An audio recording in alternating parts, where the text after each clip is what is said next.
나무가 자라나면 나무 껍질들이 제살을 터뜨리면서 안에서 성장을 하죠.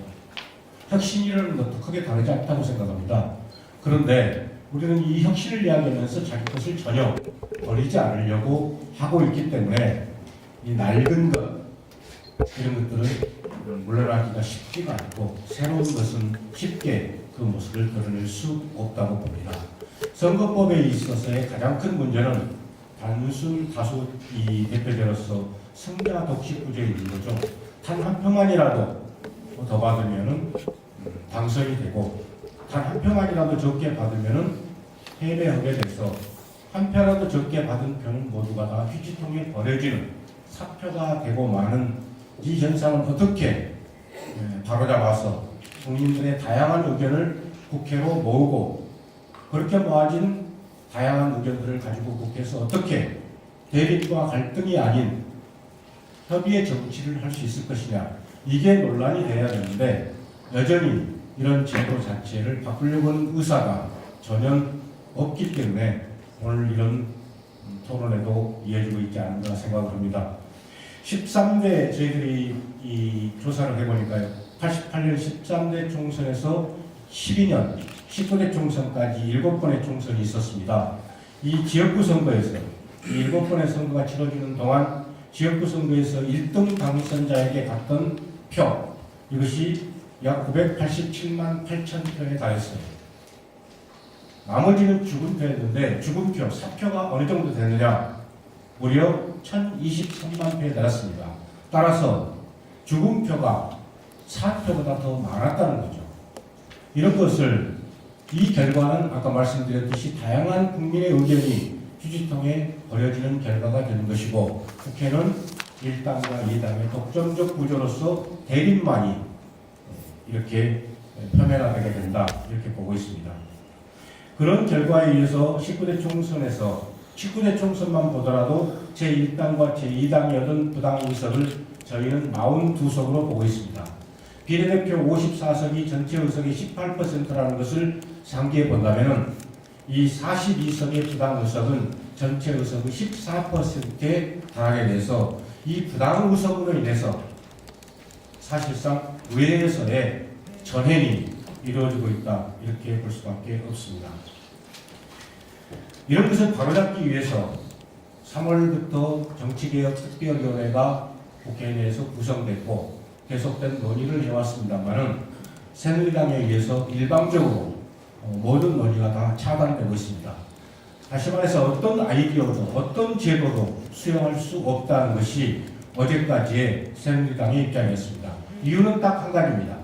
어떤 안을 제기를 해도 그 안이 현재 새누리당이 가지고 있는 과반 의석 체계를 무너뜨리기 때문에 불가하다고 하는 것입니다.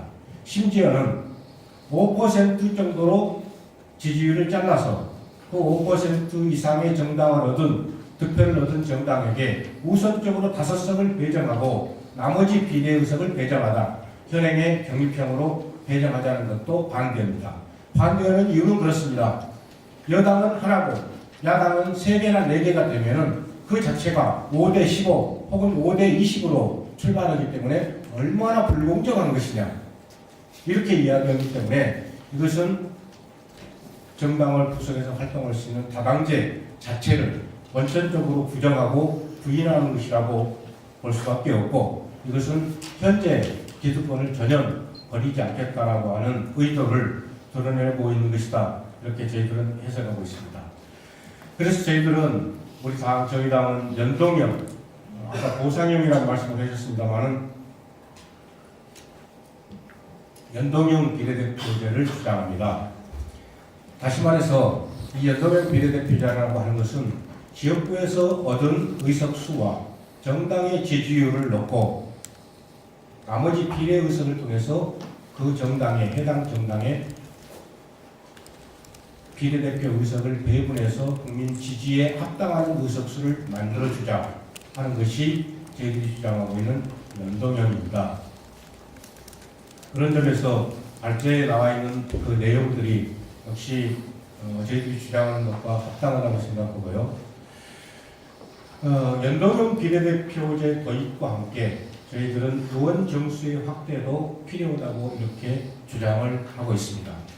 1980년 개헌 때 200인 이상이라는 헌법사항에 국회의원 정수가 표시되기 시작했고 그 당시부터 299명과 300명 정도로 의원 정수가 거의 규정되어 왔었습니다. 그런데 그 당시에 국민들의 우리 숫자가 3,700만이었죠. 지금 2015년 현재 5,100만에 이르고 있습니다. 그런 점에서 본다면은 의원 정수, 특권을 확대하는 것은 경계해야 되고 있는 특권도 과감하게 축소하고 내려놔야 되지만은 국민을 대표하는 국회라고 봤을 때는 의원 정수도 과감히 확대해서 최소한 헌법재판소가 권고하고 있는 대로 지역구 의석수와 비례 의석수를 2대1 정도는 맞출 수 있어야 되고 궁극적으로는 1대1 구조로 가는 것이 바람직하지 않느냐 이렇게 생각합니다. 그런데 현재 300명 하에서 1대1로 가게 되면 150대 150이 돼서 그렇지 않아도 농어촌 지역구 축소 문제로 난리법석인데 어떻게 150석까지 지역수를 줄이려고 누가 하겠습니까? 그런 점에서 200대 100 정도의 구도를 이유 가져가면서 의원 정수도 그에 상응하게 확대해 가는 것이 필요하다 이런 말씀을 드리고요. 그렇게 되었을 때만이 최소한도 국민들의 의사가 국회에 제대로 반영될 수 있는 구조가 생기는 것이고 그리고 부당하게 얻은 의석으로 인해서 소수의 국민 의견을 묵살하거나 강압하는 형태의 국회 운영 구조는 그런 거기서부터 비로소 개선의 여지가 찾아질 수 있다 이렇게 생각합니다. 또 하나 하나 더 말씀드리고 싶은 것은요. 이 국회 운영과 관련된 제도입니다. 국회법을 통해서 교섭단체 제도를 만들어서 20석 이하의 정당은 어떤 논의 구조에도 참여하지 못하도록 하고 있습니다. 부당하게 이 확보된 의석을 통해서 그리고 교섭단체 제도를 통해서 이렇게 국회 운영을 좌지우지하는 것이야말로 또 다른 국민에 대한 횡포다 이렇게 말씀드릴 수가 있고요.